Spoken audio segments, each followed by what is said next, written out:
केंद्र सरकार के द्वारा उनकी वित्त मंत्री हैं सीतारमण जी, वो जो बजट लेकर के आए हैं उस बजट में आम जनता को कुछ नहीं है।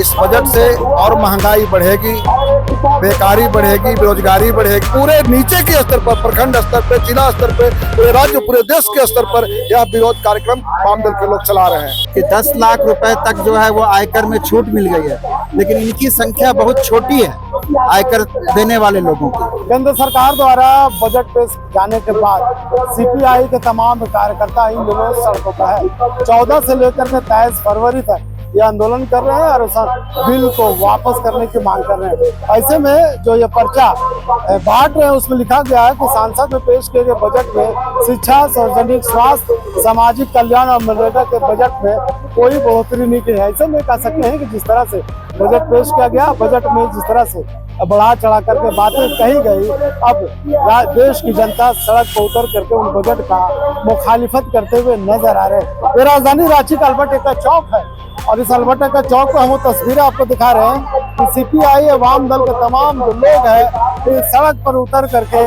आंदोलन करते हुए नजर आ रहे हैं। और ये अल्बर्ट एक्का से जो मार्च निकलकर सीधे राजभवन गया था और राजभवन तक अपना विरोध प्रदर्शन करते हुए वापस फिर अल्बर्ट एक्का चौक आए हैं और कह रहे हैं कि जिस तरह से केंद्र सरकार यानी वित्त मंत्री सीतारमण ने जो बजट पेश किया है उसमें कहीं न कहीं पूंजीपतियों को रखा गया है और जो गरीब जनता है, किसान है, युवा है, महिला है, उनको इस बजट में कोई फायदा नहीं मिला है, उन्हें छोड़ दिया गया है। तो तमाम बजट को प्रस्ताव को वापस करने की मांग को लेकर के इन दिनों सड़क पर उतरे हुए क्या कुछ कहेंगे। इस वक्त हमारे साथ सीपीआई के महेंद्र पाठक है, उनसे जुड़ेंगे तमाम मुद्दों पर आखिर क्यों सड़क पर उतर कर आंदोलन कर रहे हैं जानने का प्रयास करेंगे। सर, लगातार आपने देखा कि 14 से लेकर के 23 तारीख तक आपका प्रदर्शन है। दिल्ली से, झारखंड से लेकर दिल्ली तक आपके तमाम कार्यकर्ता सड़क पर उतर कर बजट का विरोध कर रहे हैं, आखिर कारण क्या? केंद्र सरकार के द्वारा उनकी वित्त मंत्री हैं सीतारमण जी, वो जो बजट लेकर के आए हैं उस बजट में आम जनता को कुछ नहीं है। एक कारपोरेट परस्त है। इस बजट से और महंगाई बढ़ेगी, बेकारी बढ़ेगी, बेरोजगारी बढ़ेगी। मुख्य रूप से इसमें जो गरीबों के, मजदूरों के लिए जो बजट होना चाहिए था, बजट में कहीं कुछ नहीं है। मनरेगा के लिए बजट में कोई बढ़ोतरी नहीं है। स्वास्थ्य के क्षेत्र में, शिक्षा के क्षेत्र में कोई बढ़ोतरी नहीं है। एक लोक लुभावन केवल चुनाव को दृष्टिकोण को रखते हुए, अभी दिल्ली में चुनाव हुआ, उत्तर प्रदेश, बिहार और बंगाल में चुनाव आने वाला है, वो सबको देखते हुए एक लोक लुभावन जो है से बजट केंद्र के द्वारा लाया गया है। इसीलिए वाम दल के लोगों ने एक 8 अमेंडमेंट जैसे उसमें लाया है। उस अमेंडमेंट के साथ जो है वित्त मंत्री को पास करना चाहिए और नहीं तो हमारा जो विरोध है वह चलता रहेगा। दूसरी बात, जो हम अगर LIC में पैसा जमा करते हैं तो पैसा मेरा सुरक्षित होता है, लेकिन बीमा के क्षेत्र में 100% जो FDI हो रहा है यानी फॉरेन डायरेक्ट इन्वेस्टमेंट जो हो रहा है उससे पैसा असुरक्षित है। पैसा हमारा हम जमा करते हैं, हमारा गरीबों की पैसा, मजदूरों की पैसा बैंक में जमा होता है और उस पैसे को मोदी जी जो है अडानी, अंबानी और बड़े बड़े कारपोरेट घराने को दे करके यह जाहिर करना चाहते हैं कि यह पैसा सुरक्षित नहीं है।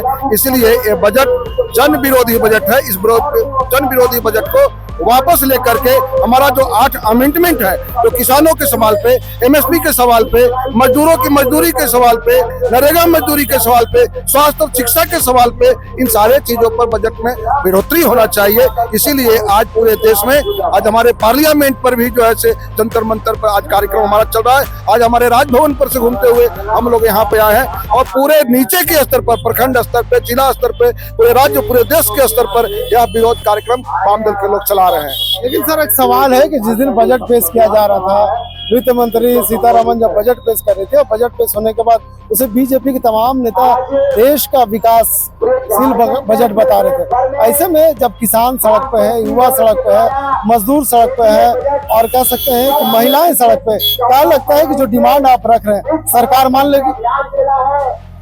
हमारी बात सरकार माने या न माने, जनता हमारी बात को सुन रही है, मान रही है। जनता को हम बता रहे हैं ये जो बजट छुपे छिपाया आया हुआ है पार्लियामेंट के अंदर, हम पार्लियामेंट में हम विरोध किया है, हम सड़क पर भी विरोध कर रहे हैं। और 8 जो अमेंडमेंट है उसमें जो बेकारी है, बेरोजगारी है, लाचारी है, महंगाई है, एमएसपी है, इन सब सारे चीजों को उसमें इम्प्लीमेंट किया जाए ताकि बेकारी रुके, महंगाई रुके, एमएसपी लोगों को, किसानों को एमएसपी मिले।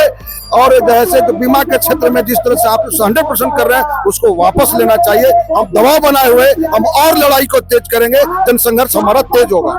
लेकिन महिलाओं के, खास करके झारखंड को तो कुछ नहीं मिला, लेकिन एमएसएमई के द्वारा महिलाओं को 12 लाख रुपया कमाने वाले व्यक्तियों को आय से मुक्त रखा गया। कुछ नहीं, केवल एक बड़े प्रचार है।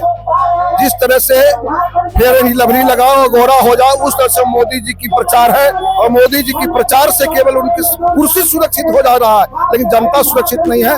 झारखंड के अंदर भी रोज बरोज हत्या, बलात्कार, बड़े बड़े माफियाओं का आतंक। और यहाँ पर खास करके कहा जाए झारखंड के अंदर तो कोयला, लोहा और बरक और यहाँ का जो बालू है उसको लूट मचा हुआ है। क्राइम इतना बढ़ा हुआ है कि रोज बरोज सड़कों पर चलते चलते जो है से लोगों की हत्या किया जा रहा है। यानी यहाँ भी कारपोरेट घराने का जो है से केवल छूट मिला हुआ, उसके सुरक्षा के लिए यहाँ के पुलिस प्रशासन है। आम जनता का हित में न तो राज्य सरकार काम कर रही है और ना ही केंद्र सरकार काम कर रही है। सरकार कार्य का, राज्य सरकार काम नहीं कर रही है, सरकार का आप अंग भी है।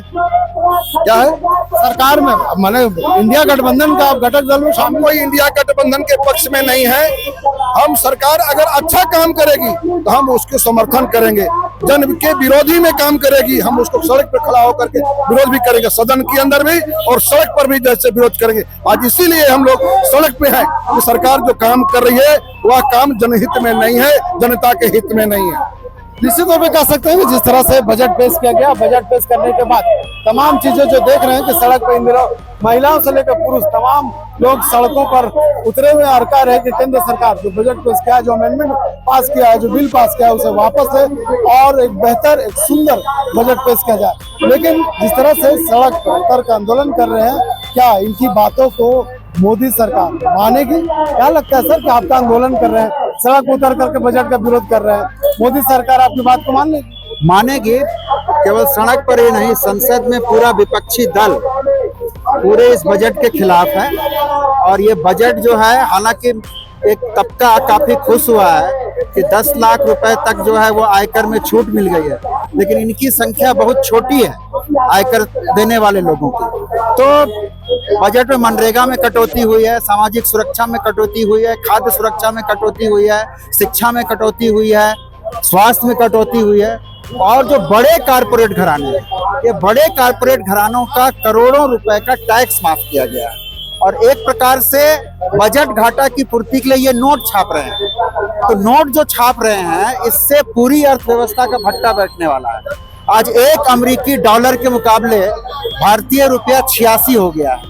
तो आपका रुपए की ताकत घट रही है, तो इसके चलते नेचुरल महंगाई बढ़ेगी। आज दाल है, खाने पीने का तेल है, चावल है, जीवन रक्षक दवाएं हैं, ये सारी चीजों के दाम बढ़ रहे हैं। इसलिए हम सड़क पर उतरकर और संसद में भी इसका विरोध कर रहे हैं। बहुमत की सरकार है, नहीं मानेगी, लेकिन सड़क पर हमारा आंदोलन जारी है। झारखंड से लेकर दिल्ली तक और दिल्ली के जंतर मंतर में भी आज प्रदर्शन किया जा रहा है। ऐसे में केंद्र सरकार से मांग किया जा रहा है कि जिस तरह से केंद्र सरकार ने बजट पेश किया है, ये बजट गरीब विरोधी है, ये बजट मजदूर विरोधी है, ये बजट किसान विरोधी है। इसमें राजधानी रांची की सड़कों पर हम दिखा रहे हैं कि किस तरह से यहाँ पे तमाम जो लेफ्ट के जो कार्यकर्ता हैं सड़क पर उतर कर केंद्र सरकार द्वारा इसके बजट का विरोध कर रहे हैं। और ये कहते हुए नजर आ रहा है कि सरकार चाहे शिक्षा की बात करे, स्वास्थ्य की बात करे, किसानों की न्यूनतम आय की बात करे या फिर सामाजिक कल्याण की बात करे, तमाम ऐसी चीजों को बजट में शामिल नहीं किया है। और सिर्फ ये बजट उन लोगों के लिए रखा गया है जो देश के पूंजीपति है। निश्चित तौर पर कह सकते हैं कि आने वाले दिनों में यह आंदोलन यही यथावत जारी रहेगा और देखना यह होगा कि क्या सरकार इनकी बातों को कितने अमली जमा पहनाने का काम करती है। वीडियो जर्नलिस्ट फैयाज के साथ मैं नौशाद, ओला संवाद।